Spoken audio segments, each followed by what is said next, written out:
আল্লাহ পাক সুবহানাহু ওয়া তাআলা মুনাফিকদের চরিত্র সম্বন্ধে কুরআনুল কারিমে সূরা নিসার ৬১ নম্বর আয়াত নাযিল করেছেন।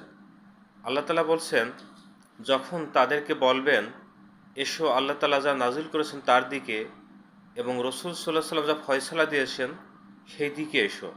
তখন মুনাফিকদের দেখবেন তোমার কাছ থেকে বা তোমাদের কাছ থেকে তারা দূরে সরে চলে যাবে। তারা দাবি করবে তারা ঈমান এনেছে, আল্লাহর উপর বিশ্বাস করে, কোরআনের বিশ্বাস করে, পরকালে বিশ্বাস করে, নবী রাসূলে বিশ্বাস করে।